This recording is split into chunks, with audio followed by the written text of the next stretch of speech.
มื้อนี้จะมาสอนสมผลขั้น2โดยวิธีการแยกส่วนคูณเนาะสูตรคือ ax กำลัง2บวก bx บวก4เท่า0อันนี้คือสูตรสมผลขั้น2นะ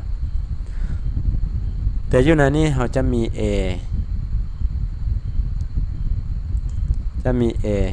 b และ c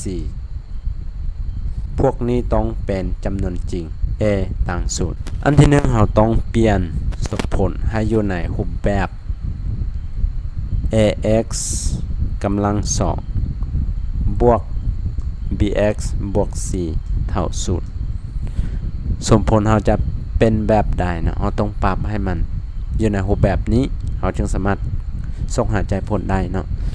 อยู่ในนี้เราจะเห็นว่า x คือเป็นตัวรับฉะนั้นตัวรับคือเราบ่ฮู้เนาะเราจำเป็นต้องได้ไปโซกเพราะว่า x กำลัง2แน่นอนต้องมี2ใจผล a b และ c มันเป็นจำนวนจริงอยู่แล้วบ่จำเป็นจะไปโซกเนาะก็คืออันที่2ต้องแยกสมผลขั้น2ให้เป็นส่วนคูณเนาะข้อที่3นี่ต้องปฏิบัติคุณลักษณะผลคูณเท่า0นะก็คือ a เท่า0 b เท่า0นั่นเองนะจะไปยกตัวอย่างให้เบิ่งเลยก็คือตัวอย่างของเรา ax กำลัง2ลบ 7x เท่าลบ3นะอยู่ในนี้มันบ่มี0เนาะเราจะเห็นแนวใดเราต้องปรับ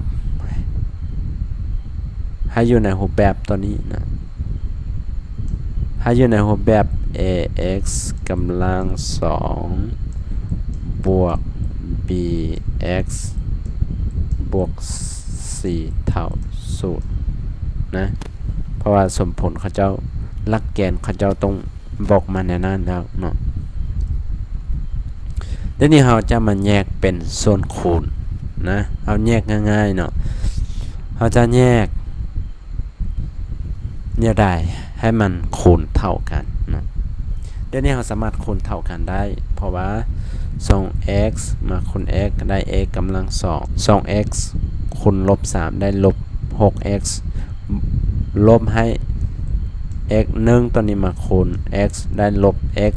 ตอนนี้1คูณลบ3ลบเป็นบวกจำเป็นต้องได้บวก3 6x ลบให้ x 1ตัวนี้มาคูณ x ได้ลบ x ลบ x บวกลบ x ได้ลบ 7x เนาะตอนนี้1คูณลบ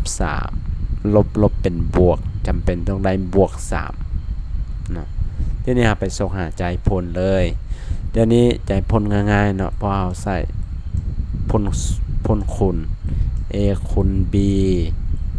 นะ a คูณ b เท่า0นั่นเองเดี๋ยวนี้เราสามารถถอนค่าของ a เราวาง a เท่า0เนาะเพราะว่า 2x ลบ1ก็คือค่าของ a x ลบ3ก็คือค่าของ b เท่า0เพราะว่าวิดีโอก่อนนั้นสอนให้แล้วเนาะสมผลคูณเท่า0นะบ่เข้าใจสามารถไปเบิ่งขึ้นได้เด้อผลคูณ a คูณ b เท่า0เดี๋ยวนี้เราสามารถถอนคูณ b นะ a คูณ b เท่า0นั่นเองเดี๋ยวนี้เราสามารถถอนค่าของ a เราวาง a เท่า0เนาะเพราะว่า 2x ลบ1ก็คือค่าของ a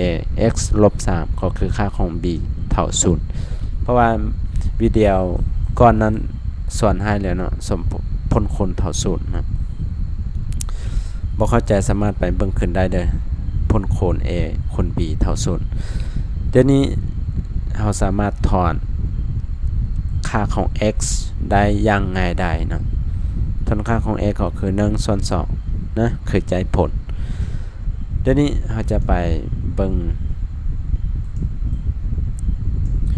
ข้อ ข้อต่อไปก็คือ b เนาะค่านี้เป็นค่าของ b เฮาวาง b เท่า0เนาะเฮาวาง b เท่า0ฉะนั้นเฮาทอน x ใหญ่ค่าของลบ3กลายเป็นบวกฉะนั้นเราจึงได้ค่าของ x เท่า3 x เท่า3นะดังนั้นใจผลของสมผลแมน1ส่วน2และ3โอเคเนาะถูกต้อง